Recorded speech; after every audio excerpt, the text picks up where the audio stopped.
What is going on, everyone, and welcome to Laptop Empires, the show that teaches you how to build and grow a business from anywhere in the world. I am Brian Downward, and this is episode number 25. And this show is actually brought to you by my new membership site, the Laptop Empire Lab. So if you're interested in checking that out, there should be a link below this video. But today I want to talk about an extremely interesting subject that I don't think gets the attention it deserves. Now, a lot of times people are creating content, right? They're creating blog posts, social media posts, whatever, just because that's what they're told to do. Hey, you need to go create content on a consistent basis. And a lot of people aren't like me, or they thoroughly enjoy the process of creating content. So what I want to recommend that you do instead is still create content, but instead you create content that's based around your prospects' objections. So you have prospects who have objections to your services. It could be, it's too expensive, I don't understand it, will it work for me? All of these things and questions that prospects have on their mind that you need to create content around. And the reason for this is when they ask you these questions, you now have the ability to show them instead of telling them. Now, you can tell someone anything you want, but smart people, the smart business owners, want to be shown. They're just not going to take your word for it. They need to see it somewhere else, see it physically exist elsewhere, that look, you can overcome the objections that they have in their heads about your services. Now, it's interesting that sometimes a single piece of content is the only thing that you actually need to convince a prospect. I had a real estate agent client who was interested in doing Facebook advertising and email marketing, but she wasn't really sure how Facebook ads could work for her business. So instead of trying to explain it on the phone, I have a number of resources on my website that I could refer to and send her a link to. Now, one is my infographic, so a really simple visualization of Facebook advertising.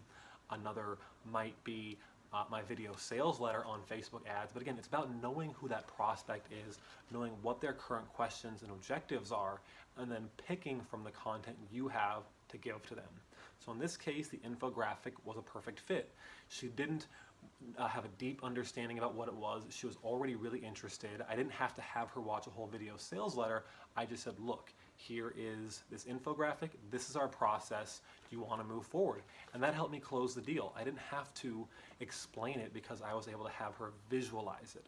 And I don't know if you've seen my blog, but you know, if you have, then you know I'm a huge fan of infographics because the brain just processes visuals so much faster than text, which is why videos and YouTube are the second biggest search engine aside from Google, and videos are blowing up all over Facebook and social media. They're so much more engaging.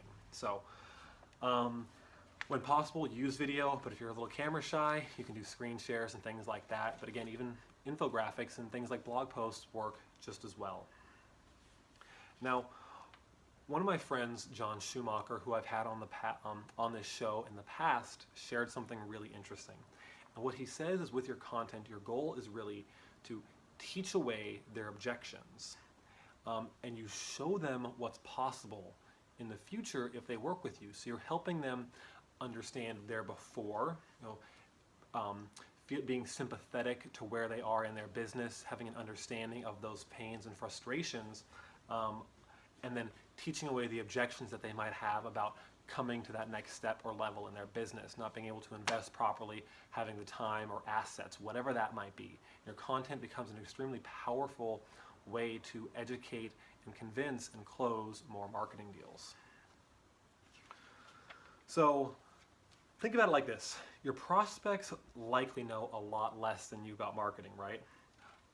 But when you're in the moment and you got a deal lined up, you get really excited and you tend to spew out a whole bunch of nonsense, technobabble, words they just don't understand. And again, your content gives you more of a deep breath, lets you step back for a moment and say, okay, read this step by step, and I explain very simply and in simple terms what this is. Now, you might not have that problem, maybe you're really good at sales, but again, content does the selling for you. So if you're really scared of selling and you're bad at selling, of course, practice that, but use content to overcome some of those weaknesses you have.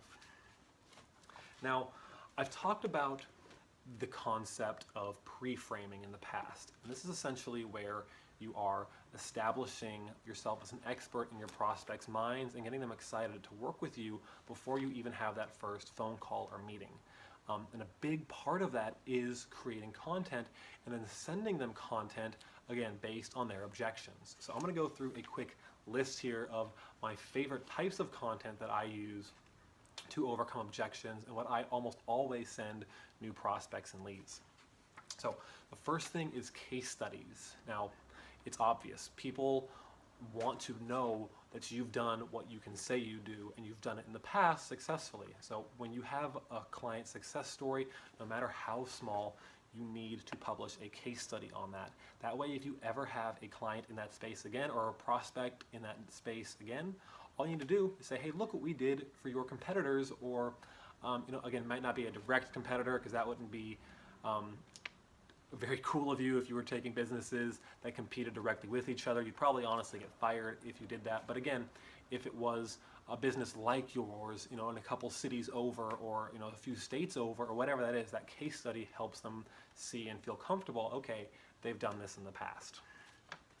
Now, if you don't have case studies, what I like to do is campaign breakdowns instead. So you go to Facebook groups, go to YouTube, join communities where you can see other successful campaigns, learn from the people who created them, and then do a campaign breakdown. So do a video screencast or even a blog post, whatever, that breaks down someone else's campaign step by step and does an analysis, so you can share that with prospects and have them feel comfortable that you have a deep understanding of the processes that go into getting the results.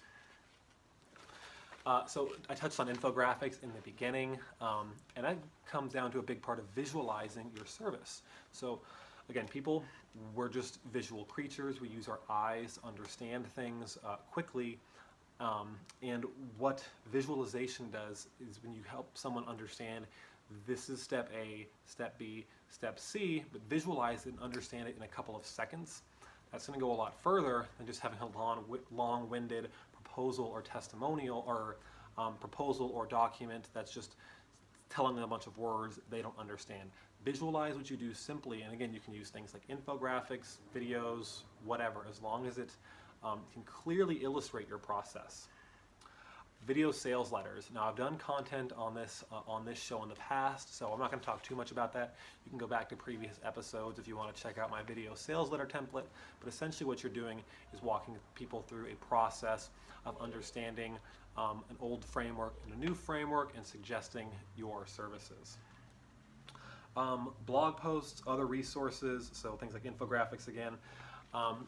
But here's an interesting one, and I'm going to hopefully in the future have my friend Ryan Robinson come on to the Laptop Empire Lab mastermind group and give us a tutorial of how he's done this. But he actually features people that he wants to work with in his content. So when he creates a blog post or a campaign breakdown or something like that, he includes the people that he wants to work with in that, and he reaches out to them and says, hey, look at this cool thing that I did and featured you in. That gets the credibility, it creates value, and gets his foot in the door. So I think that's a very exciting idea. Now, a lot of the tips and tricks that I was pulling out for this video today came directly out of this PDF, the 5 shortcuts to close more marketing clients. Now, it's totally free, and I'll drop a link below this video. I want to encourage that you check that out. So if you've got any questions, feel free to also drop those below this video. And in the next couple episodes, we're going to keep going through this PDF and giving you even more advice. So thank you so much for tuning in. This has been Laptop Empires, episode number 25. I will see you in the next one.